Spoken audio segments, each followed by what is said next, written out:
Sekarang ini adalah bentuk pelumpuhan Mahkamah Konstitusi itu adalah mengenai melalui ketentuan undang-undang.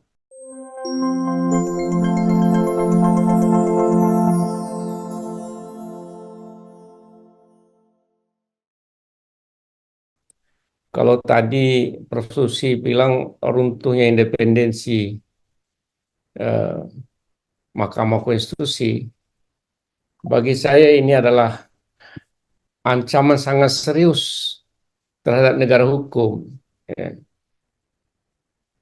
Karena salah satu fondasi pokok dari negara hukum itu adalah independensi dari lembaga peradilan. Kalau lembaga peradilan kehilangan independensinya, maka tamatlah riwayat negara hukum itu. Nah, konflik antara negara hukum yang demokratis, atau saya istilah simpelkan saya dengan negara hukum, dengan negara berdasarkan kekuasaan, ini selalu terjadi ketegangan, ya. Eh, Bukan saja di Indonesia tentunya, tapi juga di banyak negara.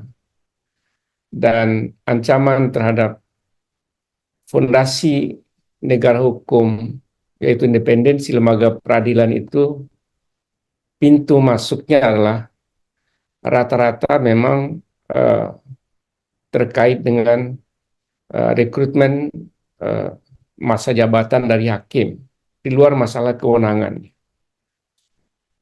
Saya teringat dulu waktu pembahasan Undang-Undang Dasar, Pak Palguna, ya,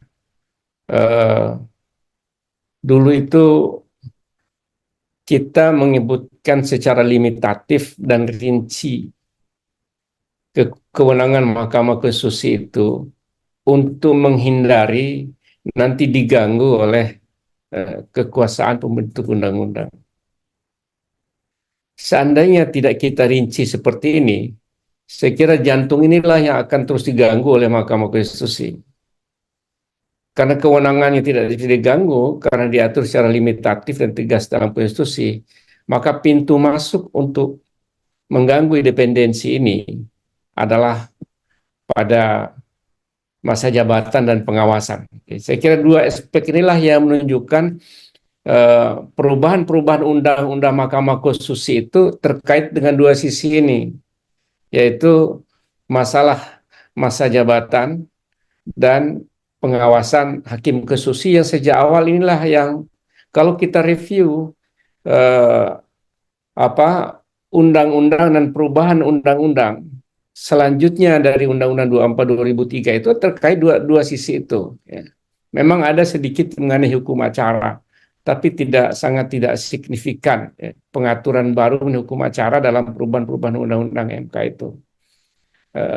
Saya bisa kita dari perubahan pertama, ya, tahun 2011, kemudian perubahan kedua dengan Perpu 1 2014 atau Perpu 1 2013 atau Undang-Undang nomor 4 2014.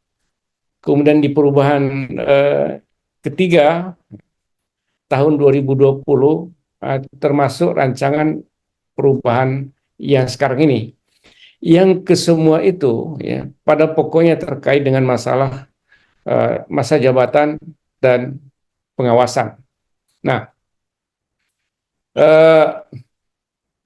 ini akan terjadi ketegangan baru lagi, ya, antara perdebatan apa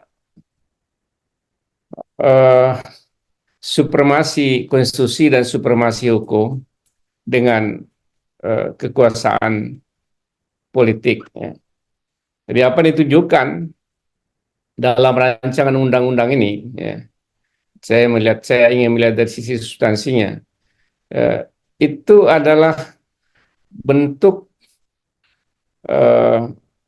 yang secara langsung dan yang akan sangat mengganggu independensi dari hakim konstitusi.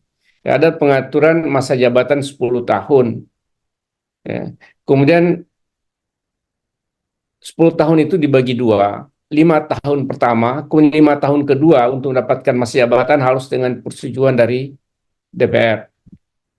Ya, itu dari lembaga pengusul. Ya.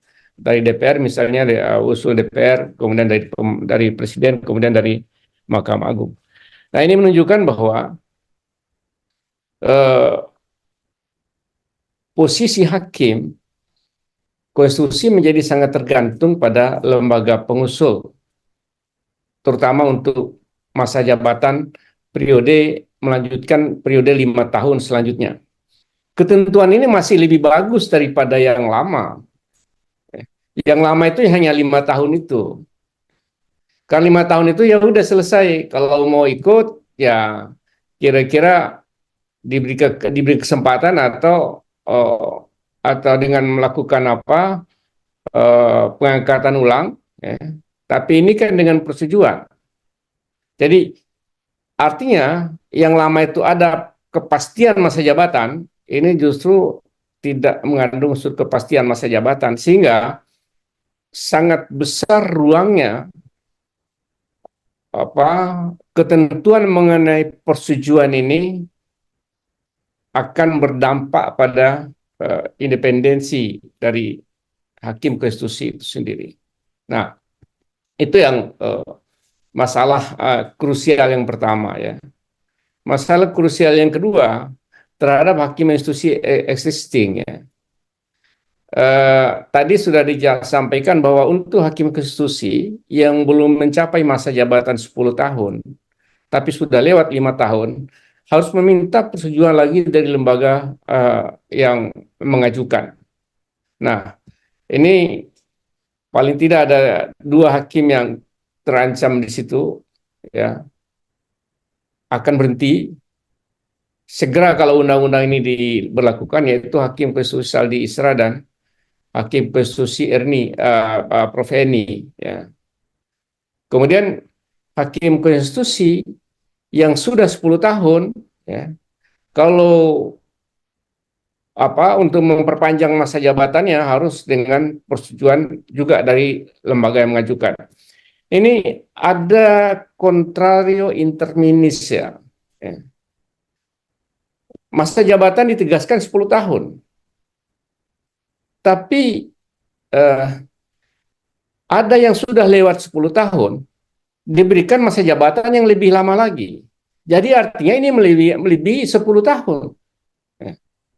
Harusnya kalau mau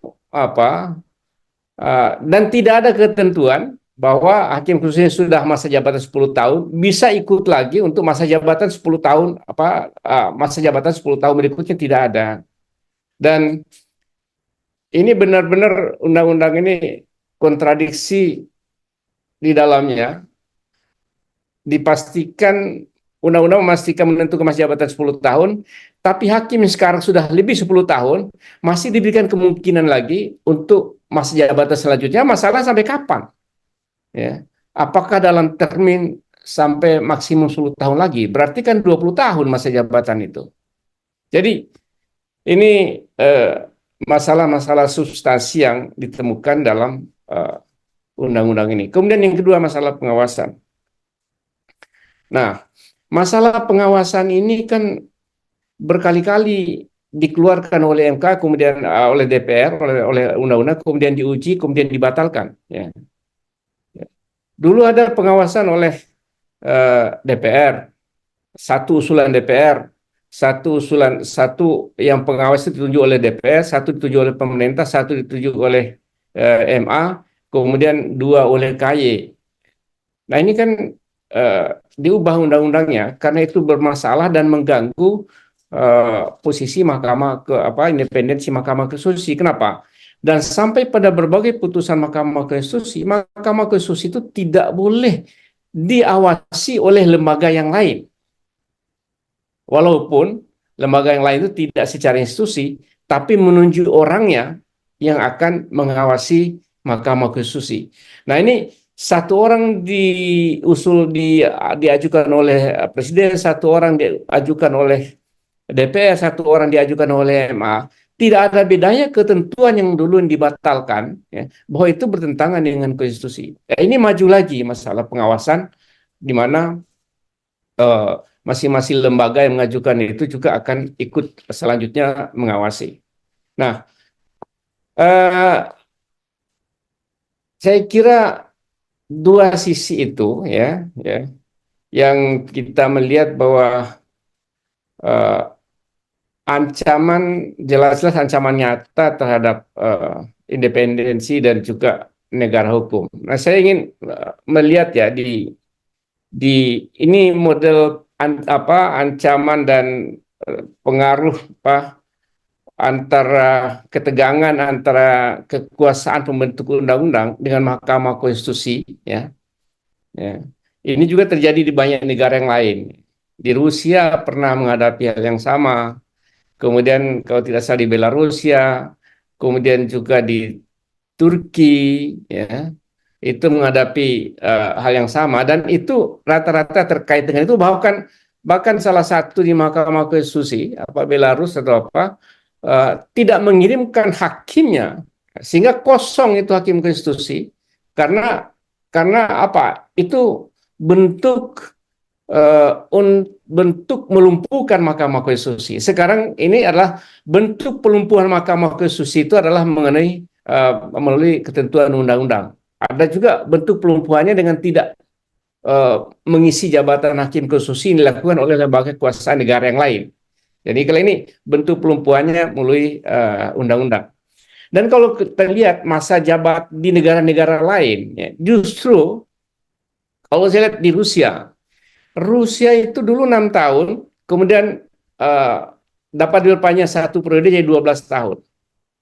Kemudian mereka untuk memperkuat Mahkamah Konstitusinya menentukan jadi 12 tahun. Tidak ada dua periode.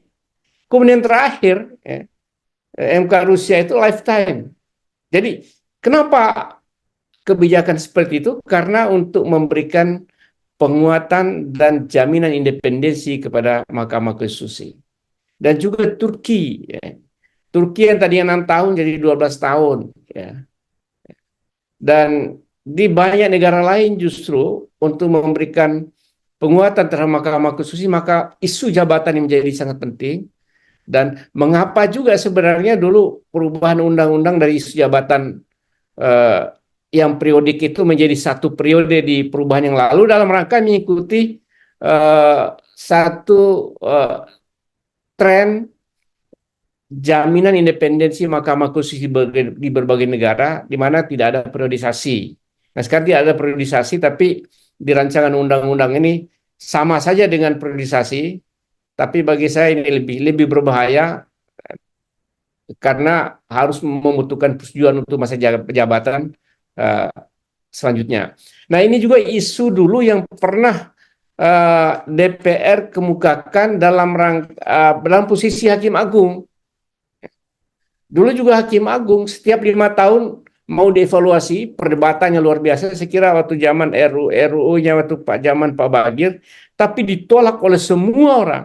Akhirnya tidak ada evaluasi jabatan Hakim Agung dalam periode melewati 5 tahun. Sehingga sekarang putusan sampai dengan masa pensiun. Jadi sekali lagi saya ingin tegaskan bahwa dari sisi substansi, ya, rancangan undang-undang ini benar-benar mengancam independensi Mahkamah Konstitusi dan sekaligus mengancam prinsip-prinsip dasar bagi negara hukum. Karena itu harapannya, tapi ini tidak pernah terjadi sebenarnya. Kalau sudah dibahas tingkat 2 sudah disetujui, ditolak oleh paripurna, itu saya belum pernah mendengar ada pengalaman ditolak di paripurna di tingkat 2. Biasanya kalau sudah tingkat 1 itu disahkan di tingkat 2. Jadi sekarang pasti akan kembali kepada Mahkamah Konstitusi dan akan terjadi ketegangan baru lagi antara Mahkamah Konstitusi dengan lembaga pembentuk undang-undang. Saya kira Mahkamah Konstitusi kalau konsisten dengan berbagai putusan, ya, yang sebelumnya banyak sekali, maka uh, akan kembali diuji dan menjadi ujian berat bagi Mahkamah Konstitusi apakah akan konsisten terhadap putusan-putusan sebelumnya ataukah tidak. Saya kira ini pada akhirnya nanti ujung dari rancangan undang-undang ini.